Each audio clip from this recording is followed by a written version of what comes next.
इस पावन स्त्री पर श्रीमद् भागवत सप्ताह पारायण का दूसरा दिवस। भ्राता जी सुरेश सिंह यादव जी और जो परिषद बनी है आदेश कुमारी जी, भाइयों यज्ञपति श्री फतेह सिंह फौजी भैया, फिर सारा परिवार ही आयोजक रहा। भक्तों,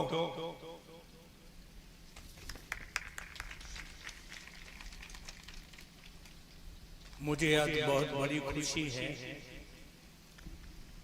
इस गांव को हमने इतने नजदीक से देखा है।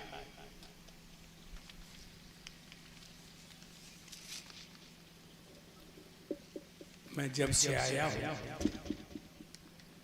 तब से मैंने देखा है कि यहाँ मनुष्य के रूप में देवता है। ये पुण्य आत्माएं हमारे ऊपर कितना घमंड करती, ये हमारा वंश हमें कितना सम्मान देता है। जिस वंश में कन्हैया जैसी शक्तियां पैदा हुई हों, उस वंश में सतयुग नहीं होगा तो कहां होगा। लेकिन भक्तों, एक बात जरूर बता दें हम,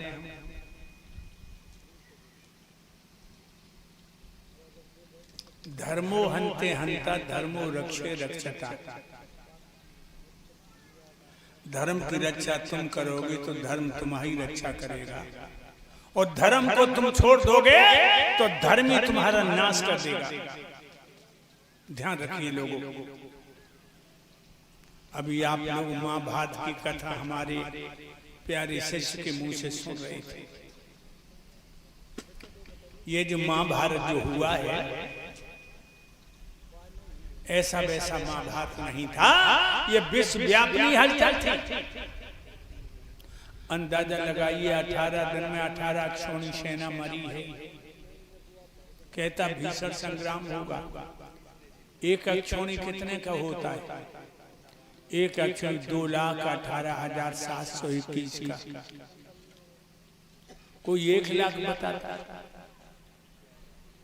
18 दिन में 18 अक्षौणी सेना मरी। और जानते हो को ज्यादा मरो? जब महाभारत में अहीर मरे, यादव मरे, क्योंकि दुर्योधन के साथ नारायण सेना थी। सब दोहरका के यादव थे। धरती लाल थी, आसमान लाल था, उसके बीच में यादवों के लाल सो रहे थे। जिंदा पे जिंदा हीरों के रोम नहीं पकड़ पाए। मरने के बाद उनकी आंखें आंतें चीलो कौआ निकाल रही थी। भूत, भैरव, तांडव, मसान, चुड़ैले, काली, कात्यायनी, छिन्नमस्ता, रक्तवाहिनी, ये नाच रही थी और अहीरों के खून को पी रही थी। याद रखिए लोगों, यादवों की लाशें खून में तैर रही थी, क्योंकि जंघाओं तक खून था। दुर्योधन की कमर तोड़ दी भीम ने। एक बात और बताएं भक्तों, पापी की भगवान पहले कमर ये तोड़ो करते, पापी की। तूने बहुत से बुड्ढा देखे होंगे, गली में जा रहे कमर कमान बनी। इनने जवानी पे आदमी को आदमी ना समझो, भगवान ने कमर तोड़ दी।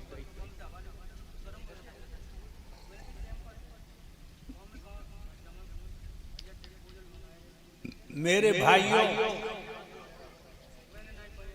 पेट के बल पड़ा है।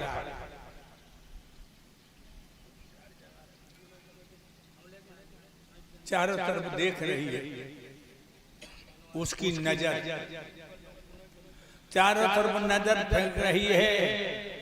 वो आवाज दे रहा, भैया दुशासन तुम कहाँ हो, भैया अश्वत्थामा तुम कहाँ हो। मेरे प्यारे भक्तों, आवाजें लाशों में दब गई। छाती के बल आगे बढ़ा दुर्योधन तो खून के गड्ढा में डूब गया।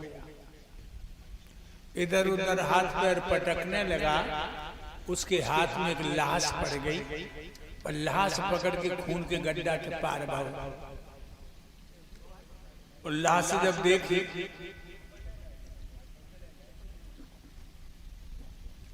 किसी और की नहीं थी, दुर्योधन के बेटा लक्ष्मण की थी, जो अभिमन्यु ने मार दिया। बेटा की लाश देख के मुंह पे मुंह धर के फपक फपक के रोने लगा कि बेटा लक्ष्मण, जब बाप मर जाता है तो पुत्र पिंडदान जलदान करके बाप को पार लगाता है। बाप जिंदा, तू मर गया और तूने हमें खून के गड्ढा से पार कर दिया। लक्ष्मण, तू हमसे उद्धार हो गया तो न चील कौआ टूट पड़े बकी आंखें फोड़ दे। आगे तबाने गीध हटाए, पीछे ते सियार ने मांस की बकोटी भरी। कौन की बात कर रहे? ओ दुर्योधन की, जो अपने घर से चलता था तो पखेरु छाया कर लेते थे। एक बात बताएं लोगों, जब तुम बुरा कर्म करोगे बहुत आनंद आएगा। जब तुम बुरा कर्म करोगे बहुत आनंद आएगा, लेकिन परिणाम भयंकर देखेगा। परिणाम भयंकर देखेगा। बुरा कर्म है खून की तरह। खून सुर्ख लाल होता है, जमीन में थोड़ी देर में काला हो जाता है। इसी तरह जब तुम बुरा कर्म करोगे बहुत आनंद आएगा, लेकिन परिणाम भयंकर है। बुरा कर्म होता है बबूल की बीज की तरह।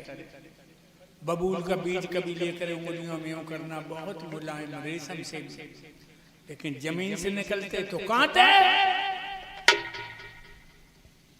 दुर्योधन आज अपने बदन को बचाने में लगा है। जो घर से निकलता था तो पखेरु छाया कर लेते थे। लोगों, कुंती बड़ी खुश है कि हमारे 5 बेटों ने पापी दुर्योधन को नाश कर दिया। बड़ी खुश है। और दुर्योधन की मैया गंधारण, पिता धृतराष्ट्र एक कमरा में बैठे, 100 के 100 मर गए। गंधारण घुटनों में मुंह छुपाए के सिसक सिसक के रो रही है। तो लोग कानों में पच्चाप सुनाई गई, मानो मोर कमरा की तरफ कोई आए रहा। तो गंधारण बोली, कौन है? मेरे कमरे की तरफ कौन आ रहा है? आवाज आई, भाभी मैं हूं तुम्हारा देवर विदुर। आओ देवर, बैठ गया। चाचा विदुर बैठ गए।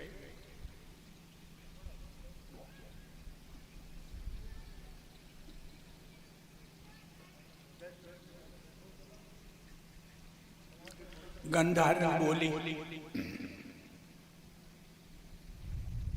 देवर एक बात बताओ, हमारे 100 बेटन में तो सब मरिया कोई जिंदा हुआ? सोई चाचा विदुर रोने लगे, कहने लगे, भाभी 99 की लाशें बदबू दे करके समाप्त हो गई।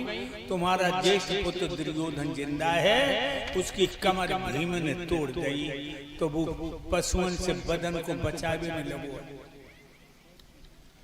गंधार ने फिर घुटनों मुंह दे करके फपक फपक के रोने लगी और कहने लगी, देवर विदुर, पहले दिन युद्ध का शुभारंभ हुआ। 5 पांडवों ने कुंती के पैर छुए कि मैया मुझे आशीर्वाद दे। कुंती ने कह दिया, विजयी बांध जाओ, तुम 5 की विजय हो। दुर्योधन सज धज के आया, मेरे पैर छू के बोला कि माँ मुझे आशीर्वाद दो कि हम लड़ाई जीत के आए। तो हमने कही, तू बाहर के दुश्मन से लड़बे को जातो, आशीर्वाद देती, तू तो कोई भैया मारबे को जा रहा हो। देवर विदुर, मेरा बेटा बिना आशीर्वाद के चला गया। तब तो मुकाबला था कुंती के पूतों से, अब मेरे बेटे का मुकाबला है यम के दूतों से। मरने से पहले लला को माथो चूम ले, लला मेरो मर तो जाए। चाचा विदुर बोले चलो, उंगलियां पकड़ ले, वहां पहुंचे जहां दुर्योधन शरीर बचावे में लगो है जानवरन से। चाचा विदुर ने जानवर भगा दिए। जो मैया को देखो दुर्योधन बोला, माँ आप आ गई। मैया ने टटोल के माथे को चूम के कहा, बेटा मैं आ गई। कितना समझाया था कि पंडवाओं को 5 ही गांव दे दे, तू नहीं माना। भगवान कन्हैया ने कहा कि सुयोधन 5 गांव दे दे, तो तूने उनसे कही कि श्याम अहमी जानामी धर्मा, अहमी जानामी अधर्मा। मैं धर्म को भी जानता हूं और अधर्म को भी जानता हूं। धर्म में मेरी प्रवृत्ति नहीं है, अधर्म से मेरी निवृत्ति नहीं है। बिना युद्ध के सुई की नोक पर नहीं देंगे। और लला तूते हमने कही कि भगवान की बात मान ले, तो तू हमसे का बोलो। जब ग्वाल गमार को तू भगवान बताई रही है। जुआ हिरन की लड़कियन में नाचत रहो, उन पे दही मांग मांग खात रहो। जो नचकैया को भगवान बता रही है। जहाँ में एक ही गुण है, बंसी अच्छी बजा लेता है। गंधार में बोली, बेटा व कन्हैया की बंसी में तो बंसी बन के फांस लो, मछली की तरह नाश हो गया। दुर्योधन कहने लगा, मैया तुम सच कह रही हो। मेरा धर्म था, मैं धर्मराज की पूजा करता, धर्मराज की आज्ञा का पालन करता, लेकिन मेरी बुद्धि चांडाल लोगों ने बिगाड़ दी। और ये बिल्कुल सच है लोगों, बुरी संगत मत करना। दारूबाज की संगत करोगे, दारू पीने लगोगे। जुआरी की संगत करोगे, जुआ खेलने लगोगे। नीच लुच्चे की संगत करोगे तो पराई बहन बेटियों को बुरी निगाह से देखने लगोगे। हमेशा संगत विद्वान की करना, संतों की करना। कहने लगा, मैंने तुम्हारी बात नहीं मानी, मैया बहुत गलती की है। तो गंधारे चौंक पड़ी, क्योंकि अब माने अच्छी बात कही। एक बात और बता, पागल पे गुदना गुदबाओ तो उल्टो सूदो गूंदे गो। और ऊंट पेड़ ते पहुंचियो तो पत्ते पत्ता सूते गो। अंधा पे भैंसिया कुतबइयो तो 9 की 11 कूते गो। और कुत्ते चाहे कितनों समझाइयो वो तो टांग उठाएगी।